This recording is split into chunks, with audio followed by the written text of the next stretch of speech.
Revenge with Karen. I need this rewritten by 7 a.m. Just soften the tone, Meredith. You know how these reports come off to leadership. That was the message. 11:42 p.m. The glow of her monitor cast just enough light to catch the new wrinkle in her forehead. Soften the tone after she'd spent 4 hours triple-checking figures that directly contradicted what the COO had presented at the last town hall. Falsified metrics. Backdated signatures, bonuses tied to KPIs that didn't exist outside of PowerPoint slides. And she was the one expected to round the corners off the lie. Her fingers hovered over the keyboard like they were waiting for an exit ramp. Instead, she opened the report, duplicated it, and saved a version titled, "Do not alter original compliance draft." It joined a growing folder of similar files she'd quietly been compiling since April, after she was encouraged to skip lunch for a week to prepare a board briefing no one read. That folder now had 183 files, and a spreadsheet of Slack timestamps, and a few voice memos she probably shouldn't have, but definitely did, record during closed-door coaching sessions. It wasn't one single explosion that ended her patience. It was a decade of slow-drip corrosion. 10 years of being praised publicly as indispensable, privately being told her tone wasn't collaborative anytime she flagged a legal risk. 10 years of watching less experienced men hopscotch past her up the ladder with titles like VP of Strategy and Innovation Architect, while she remained, somehow, just Meredith from compliance. She wasn't naive. She didn't need confetti or champagne. But she did expect, at minimum, not to be treated like an unpaid intern with a clipboard fetish. If you're listening and feeling that twinge in your gut, like you've lived this in some form, go ahead and tap that subscribe button. Most folks tune in without it, but it really helps the team keep stories like this coming. And throw a like if you've ever had to fake smile your way through a meeting you weren't paid enough to attend. Back to Meredith. She used to fantasize about quitting with a middle finger made of glitter and fire. But lately, found herself daydreaming about something quieter, cleaner, legal. There was something deeply satisfying about the idea of an exit so surgically precise that no one could see the blade until it was buried to the hilt. The late-night Slack message became her line in the sand. She replied simply, "Received," then logged out, for good. No emoji, no exclamation point, no thanks. She let the silence hang like wet drywall. When she stood from her desk, her spine cracked audibly, years of tension uncoiling like rusted springs. At home, she poured a glass of wine, opened her personal laptop, and began indexing her files. She labeled folders by violation type, created backup copies on encrypted drives, password protected each one like it was an heirloom. She didn't know yet what shape her revenge would take, only that it was coming. And this time, it wouldn't look like rage. It would look like compliance. By sunrise, he'd already documented 5 separate instances of misclassified exempt labor, 3 falsified audit trails, and a dozen HR emails subtly discouraging written complaints. She cross-referenced dates with her old calendar invites. There it was, April 12th, 3:00 p.m., meeting with Greg and Lisa. The one where Greg said, "Let's not waste time documenting this, okay? We're all just trying to move fast." That sentence was now immortalized in her personal audio archive. She wasn't impulsive. She didn't need a scene. Meredith had always believed in the power of the record, in the weight of a clean file, and for 10 years she'd been the one cleaning up everyone else's messes like a janitor for corporate morality. Now she was done sweeping. When her phone buzzed again at 6:15 a.m., she didn't check it. She was already writing a new kind of report, not one meant for internal review or watered-down approval. This one had a very different audience. And by the time HR came calling, Meredith would have the exact date, time, and version number for every lie they ever asked her to dress up like truth. "Hey Meredith, can you pop into the Glassfish room for a quick chat?" They always picked the worst names for these rooms. Glassfish, bamboo, synergy. Like slapping a yoga mat on a crime scene made it feel less like an execution. Meredith walked in holding a coffee she hadn't had time to drink, hair tied back in that messy knot she'd perfected over a decade of 7 a.m. calls and 11 p.m. edits. On the other side of the glass sat Celia from HR, smiling like she'd just won a raffle. And next to her, Darren, the VP of Nothing Useful, whose only skill was echoing buzzwords in meetings and pretending they were ideas. "Thanks for coming on such short notice," Celia chirped, already sliding a printed paper across the faux oak table. "We wanted to let you know that, due to restructuring, your role is being sunsetted." But she raised a finger like she was about to cast a spell. "We would really appreciate your support in communicating this transition positively." Meredith blinked once, then twice. No rage, no gasp, just that familiar, cold tightening in the chest. The one she got every time someone thanked her for going above and beyond, right before asking her to clean up someone else's ethical landfill. Celia continued, "We've drafted a suggested LinkedIn post for you.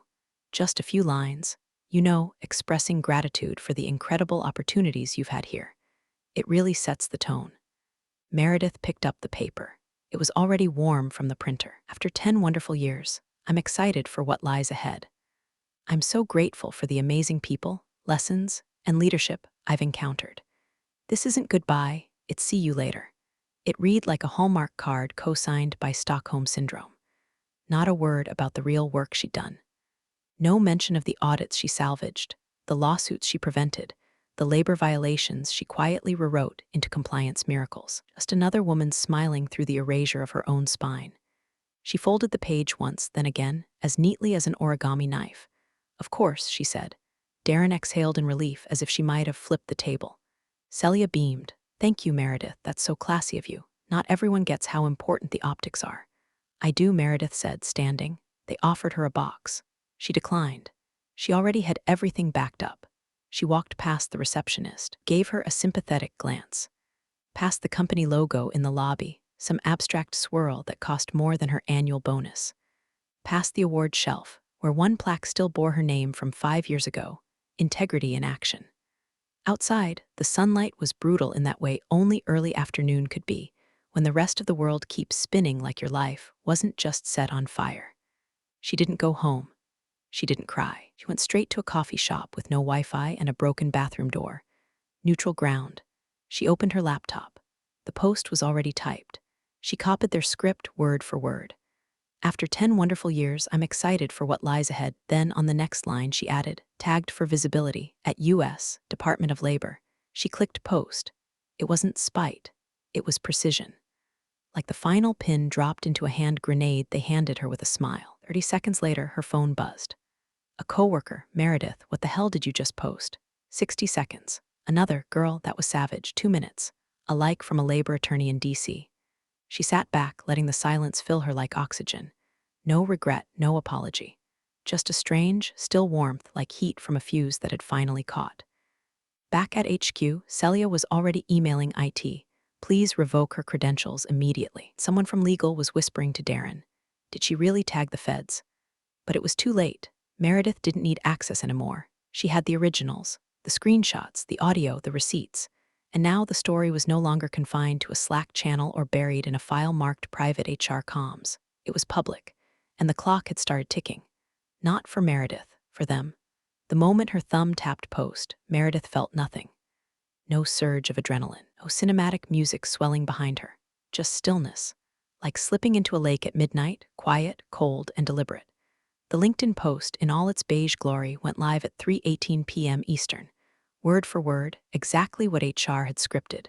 No edits, no extra flair, no emojis or exclamation marks. Just the line they'd handed her like a final insult on company letterhead. Then, an extra sentence they definitely didn't write. Tagged for visibility, at U.S. Department of Labor. 14 words, one tap, that was the depth charge. She closed her laptop like she was sealing a tomb and slid it back into her bag. Then she picked up her phone and uninstalled Slack. Not logged out, deleted. Gone were the pings at 11:07 p.m. asking her to polish the language on a termination notice. Gone were the little red circles of hell next to threads labeled compliance, urgent. Gone were the DMs from senior staff trying to flirt their way past violations. She'd kept screenshots of those too, and voice memos, and calendar receipts. She hadn't survived 10 years in corporate compliance without understanding the golden rule: keep a record of the record. Outside the coffee shop, traffic blared and engines hissed in that low, urban whine that made everything feel slightly unhinged. She crossed the street slowly, letting cars wait. For the first time in a long time, she didn't feel small or rushed or lucky to be here. She felt clean, like a weapon that had been hidden too long in a drawer, finally unsheathed. Inside her apartment, she made tea. not because she needed it, but because it kept her hands busy. When she sat back down at her desk, the notifications had already begun. Cash 1, someone from HR. Probably Celia, still trying to boost engagement.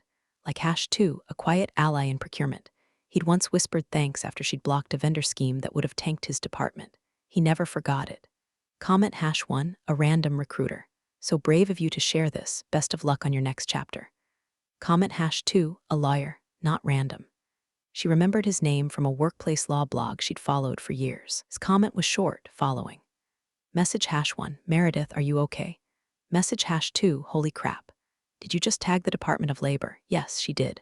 And now every executive who had dismissed her as too rigid or not aligned with our growth mindset was doing the exact thing she'd begged them to for years, reading the fine print. By nightfall, her post had over 400 views. Nothing viral, just steady. Unnerving, like a slow drumbeat. He didn't reply to comments, didn't like any messages, didn't even check the analytics. She wasn't playing their game anymore. Instead, she plugged in an encrypted drive. Folder name, HR chain of custody. Subfolders, time theft by MGMT, misclassification records, suppressed complaints, coaching session audio, Celia memos redline, each one backed up. Time-stamped. Cross-referenced with calendar invites, emails, and Slack exports. And at the bottom, folder labeled pre-lit DOL package. It was already zipped, already ready. She wasn't going to send it just yet. No, that would come later. She just needed a signal. Some proof that what she'd unleashed wasn't just noise in a sea of performative gratitude posts and fake job wins. That signal came at 11:22 p.m. A reply, public, from an account verified as part of the Department of Labor's Regional Compliance Office. DMs open. Thanks for raising awareness, we're listening. Meredith stared at the screen for a full 60 seconds. Then she clicked into her drive, attached the zip file, and began typing a message. Her tone was not angry, not even vengeful. It was what it had always been, compliant, thorough, unshakably documented. The cursor blinked beneath her draft message like it had a heartbeat. Meredith paused before typing the first line, not out of hesitation, but from a kind of reverence. This wasn't just a DM. This was the first time in 10 years she would speak to someone whose job wasn't to protect the company, but the truth. Thank you for responding, she wrote. Attached is a file documenting 6 years of labor classification discrepancies, retaliation incidents, and systemic overtime violations. All entries are time-stamped, source-backed, and organized by policy breach. She hit send. The file, pre-lit DOL package zip, locked in at 214 MB. Inside, 348 pages of evidence, cross-indexed, and internally linked like a quiet war journal. Nothing redacted, nothing exaggerated, just clean, chronological rot. She'd included annotated screenshots of timecard systems with locked entries, overtime automatically capped at 40 regardless of punch times. Slack threads where managers joked about keeping reports salaried to avoid timesheet whining. Even internal slide decks outlining the benefits of strategic role flattening for non-critical personnel. Translation: screw the admins and analysts, they don't lawyer up. She also attached a bonus folder, Celia's greatest hits. Inside were PDFs of HR's now infamous gag emails, subject line, confidential reminder, bypass formal complaint channels when possible. Another gem read, don't put concerns in writing, just call me. It even screen recorded the company's internal whistleblower page. It had been temporarily unavailable for 11 weeks last fall. IT claimed a back-end migration. Meredith knew better. The message sent without fanfare, just a small green check mark. Her fingers lingered over the keys, not trembling, just still. She leaned back in her chair, eyes burning from a day of staring down ghosts, and let out a breath she hadn't realized she'd been holding. Kind of breath that only comes after you put the knife down, or after you throw it. Outside, sirens wailed distantly, background noise in a city where most people worked too much and got paid too little. The world hadn't changed, but hers had, because the file was out of her hands now. It couldn't be buried in a SharePoint folder renamed Q for Resources or Learning and Development. It couldn't be rewritten by Darren or softened by Celia. It was now in federal custody. The next morning, she woke to a notification. Not from LinkedIn, from her email. Subject, U.S. Department of Labor submission acknowledged. We have received your documents and begun preliminary review. You may be contacted for additional context. Please retain all original materials. Below it, a reference number. Real, official, traceable. She smiled for the first time in weeks. Not wide, just enough to feel it crack the corners of her fatigue. Meredith got dressed, poured coffee, and didn't open LinkedIn. She didn't need to, her part was done for now. The match had been struck. The fuse was lit. She grabbed her keys and left her apartment, not because she had somewhere to be, but because for the first time in a long time, she could walk outside without bracing for impact. She didn't have to double-check her tone or shrink herself into not-a-threat posture, or rehearse ways to deflect when someone forgot her name in meetings they'd scheduled. She was no longer Meredith from compliance. She was Meredith, federal informant, documentarian of decay. A diner she liked, she ordered eggs and rye toast, phone face down. Her hands didn't shake when she held the fork. No buzz of anxiety in her throat. Just silence, pure and earned. Meanwhile, back at HQ, Celia was refreshing LinkedIn like a gambler waiting for a spin to land on black. Darren had scheduled an emergency sync with legal, just in case. And the CFO was already on a call with outside counsel, voice low and tight. They hadn't gotten a letter yet, but Meredith had, and she wasn't scared anymore. It took less than 36 hours for the company's internal gears to start screeching like a busted ceiling fan in a summer rental. HR was the first to twitch. Meredith's post had quietly metastasized across LinkedIn, not in some viral explosion, but like mold behind drywall. Steady, invasive. A few ex-employees liked it, then a labor consultant. Then someone from the Department of Labor shared it. Celia called a status sync at 8:15 a.m. sharp. Legal dialed in. Darren joined late, breathing hard, probably fresh off another urgent Peloton ride. So, Celia said, smoothing her blouse like it was Meredith's dignity, how do we contain this narrative? Contain, the associate counsel said, tone already threadbare. She tagged a federal agency. This isn't a bad Glassdoor review. In the background, IT had already moved. Meredith's company email was locked before her second cup of coffee. No warning, just a security protocol activation labeled departure high risk, passwords invalidated, access revoked. What they didn't know or conveniently forgot was that Meredith hadn't accessed her work email since the day she left. She didn't need to. The receipts weren't on their server, they were on hers. At 11:03 a.m., her phone buzzed. Unknown number, voicemail. Hi Meredith, this is Tanya from Legal. We're hoping to find a way to resolve this amicably. Just a quick chat if you're available. No pressure, we really respect everything you've done for the company. Me back at your convenience. She didn't, because there was nothing left to resolve. She hadn't sued. She hadn't demanded a payout. She'd simply complied with federal law. She'd reported violations that, by all rights, should have been self-disclosed by the company years ago. That wasn't vengeance.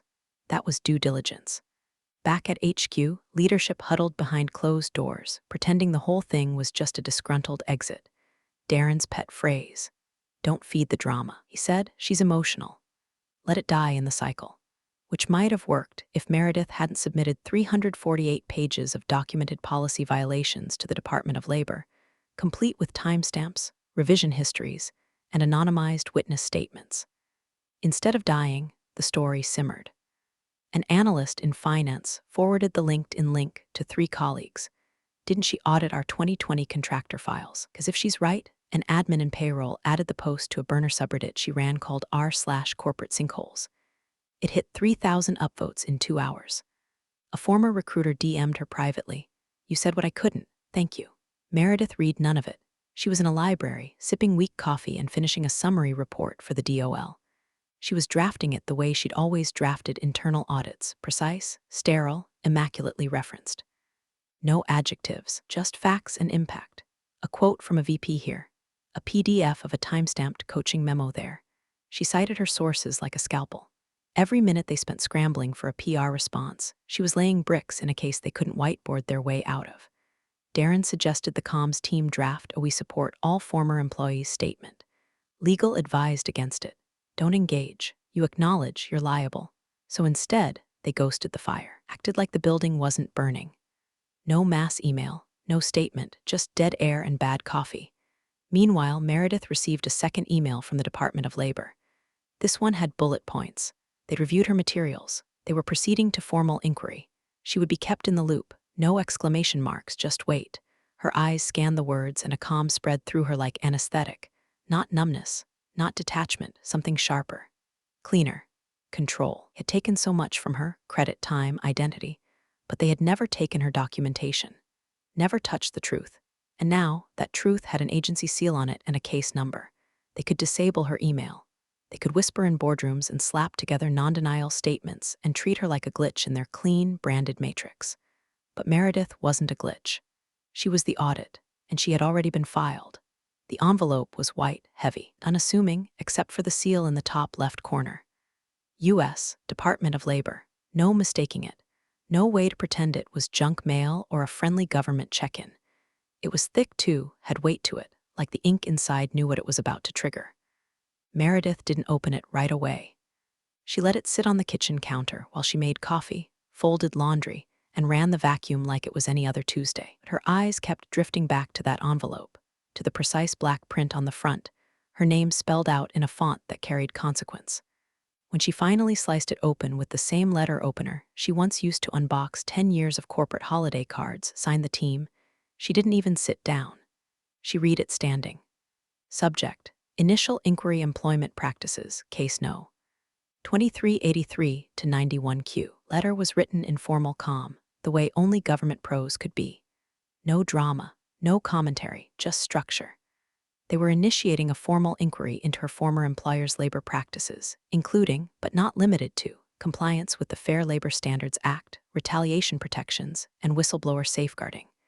She was not being investigated. She was being acknowledged. They had validated the documents. They found sufficient grounds. The case was open.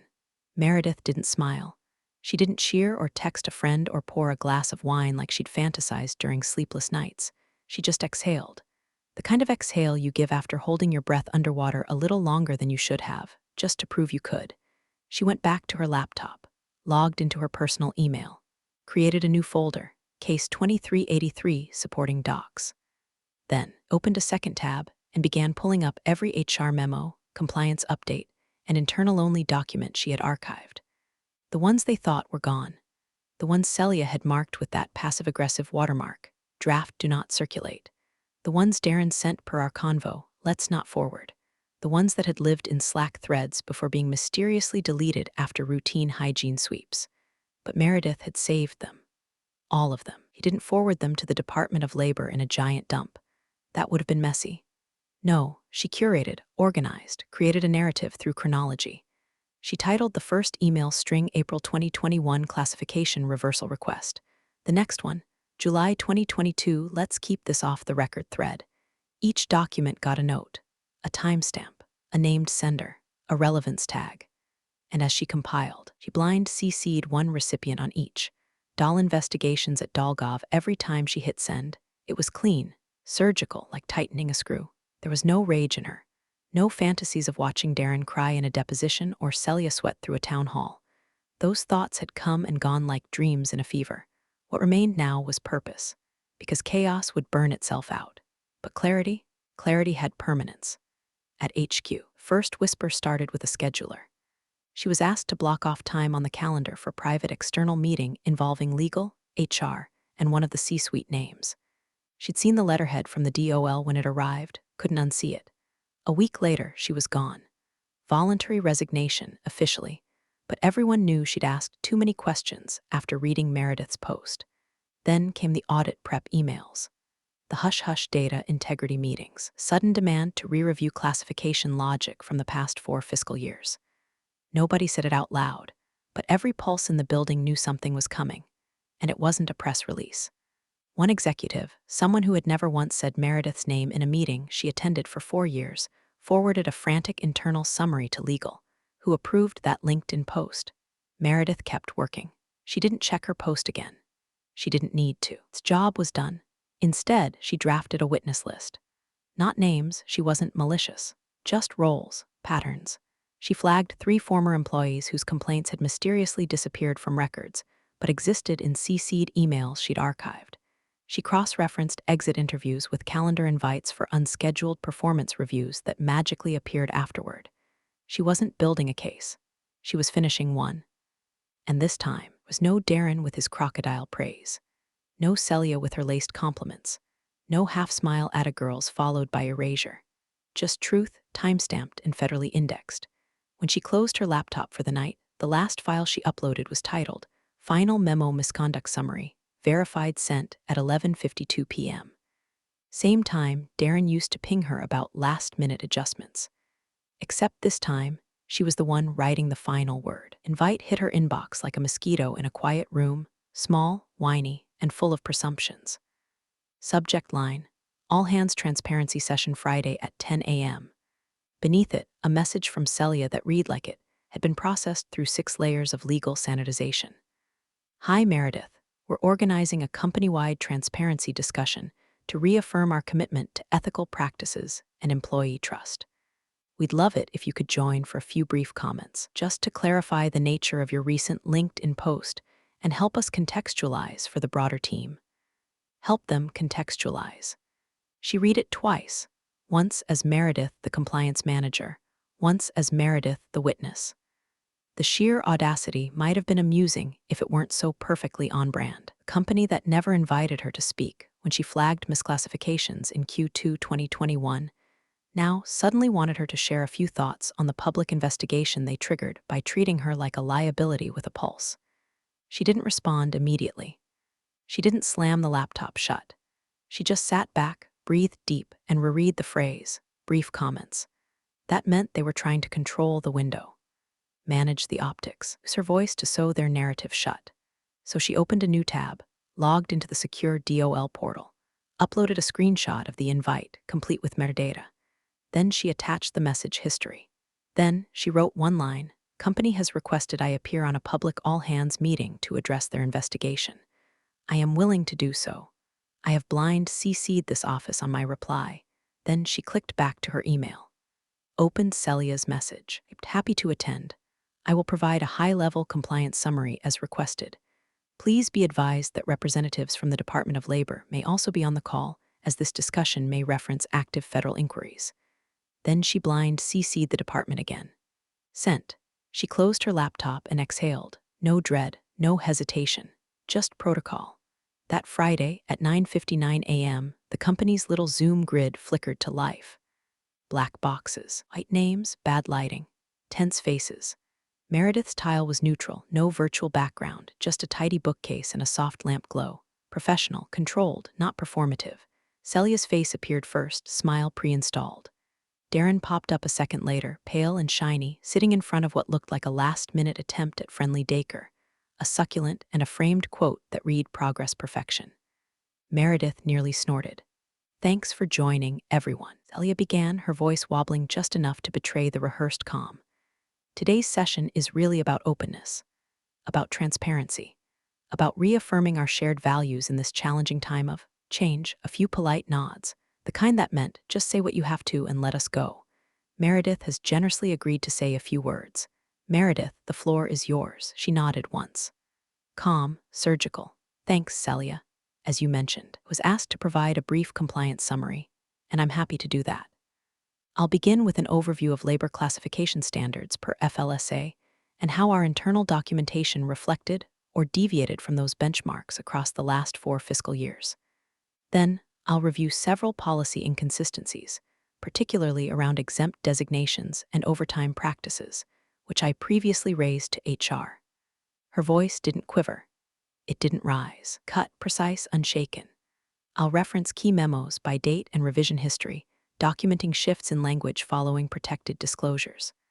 I'll also note discrepancies between onboarding documents and actual role functions, per Section 213 exemptions. All documentation discussed is available via the Department of Labor. The silence that followed was cavernous. No one interrupted. No one dared. Then, from the gallery of faces, one flickered. A box labeled DOL Official Audit Team 2. Anonymous. No video, just there, present. Meredith let her eyes land on it for half a second, then continued. To be clear, I am not here to accuse. I am here to clarify. Compliance isn't about punishment, it's about prevention. My materials reflect internal conversations, procedures, and outcomes that are now part of a formal inquiry. Darren cleared his throat, but no sound followed. Celia blinked too many times. No one asked a follow-up question, because no one knew who else was in the call, and no one wanted to be the first to lie on record. At exactly 10 o'clock a.m., Meredith clicked the Zoom link. The meeting room opened into a gallery of blank stares, corporate blazers, and nervous throat clears. There were 87 participants, most with their cameras off. A few managers had their forced smile expressions locked in place. They were attending a funeral for someone they'd only met in quarterly reviews. Darren was already there, straightening his tie on camera like a man convinced a bit of polish might offset a rotting foundation. Celia's face was tight but alert, like someone mentally refreshing her crisis comms playbook mid-scroll. Meredith didn't smile. She didn't wave. She didn't use one of those idiotic Zoom greetings like "Hi, everyone," or "Thanks for having me." She just sat there in a simple gray blouse, bookshelves behind her, her gaze steady as granite. Celia kicked things off. "Thank you all for making time today. As you know, this is a voluntary call, just a chance for us to address questions and clarify some of the concerns that have recently surfaced online. We're all here in the spirit of transparency, and we're very grateful that Meredith has agreed to share a bit of her experience." Meredith, she added, like cueing a substitute teacher to explain why half the students were suspended. Meredith leaned forward slightly. No script, no bullet points on a second monitor, just memory and documentation sealed in bone. She began, as requested, "Here's my compliance summary." That's all she said before it started, an avalanche in a calm voice. On March 14th, 2021, I submitted a compliance memo regarding the misclassification of non-exempt roles in the product development team. The memo was acknowledged by HR and flagged for escalation. No follow-up occurred. On April 22nd, I received an email from Darren requesting that I reframe the tone for a more executive-friendly readout. Attached was a redlined version, omitting all references to FLSA thresholds. Slide. Click. File reference visible on screen. She continued. On June 2nd, 2021, HR hosted a training refresh during which team leads were advised not to document overtime violations in email. One slide read, "If it's not written, it didn't happen." I preserved that slide. Slide. Click. Evidence queued. Silent. On October 12th, 2022, I flagged 3 instances where time cards had been auto-adjusted to 40 hours despite actual logs showing 51.2, 47.6, and 56.9 hours worked, respectively. I was told this was an admin quirk and that I should not distract payroll with edge cases. Each point had a date. Each date had a source. Each source had a name. She was listing rot, naming mold, in front of the very walls that had sealed it in for years. Midway through her third segment, a series of internal Slack messages about hushing concerns during investor season. General counsel's camera blinked, then froze, then disappeared. His name remained, but his feed was gone. A second later, the tiny green dot next to his name vanished too. Offline. Meredith didn't acknowledge it. She kept going.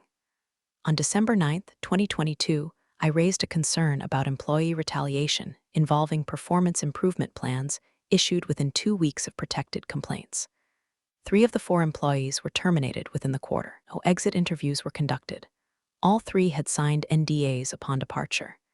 2 had requested legal mediation before signing. Her tone never spiked, never cracked. She wasn't angry. She was exact. Participants began to shrink further into their boxes. Someone muted themselves after their cat meowed, then didn't unmute again. Another participant in sales accidentally typed Jesus Christ into the chat, then quickly deleted it, not before 20 people saw. Meredith clicked through a final document, an email chain from Celia marked confidential, in which the phrase "this isn't a legal risk if she's gone quietly" was used twice. She paused. Let it land. Let it breathe. "Let me close with this," she said, folding her hands calmly. "Compliance isn't a threat. It's an opportunity. It's what prevents us from becoming headlines." I flagged concerns internally. I followed protocol. Those protocols failed. I followed the law. A deep silence hung in the digital air. Heavy, stifling, real. She didn't fill it. She just watched. Because she knew what was coming next. It happened around the 42-minute mark. Meredith had just finished walking through the timeline of retaliatory patterns, PIP initiation dates aligned with internal complaint logs, tracked with eerie consistency over 4 fiscal quarters. She quoted from Slack transcripts, named HR reps, referred to exact clause numbers in the Employee Code of Conduct, and cited the company's own arbitration waivers. That's when someone, an analyst maybe, or one of the quieter folks in ops, unmuted themselves by accident and whispered the question. Is she reading from a deposition? It wasn't meant for broadcast. but it landed like a dropped glass in a silent church. The air went dead. Celia blinked so fast it looked like a seizure. Aaron's jaw tensed into a shape you could build scaffolding around. Someone in finance turned off their camera. Another tile went blank. Then another, and Meredith, she didn't flinch. She calmly closed her binder, slow enough for the click to be audible through her mic. It wasn't dramatic, it was just final.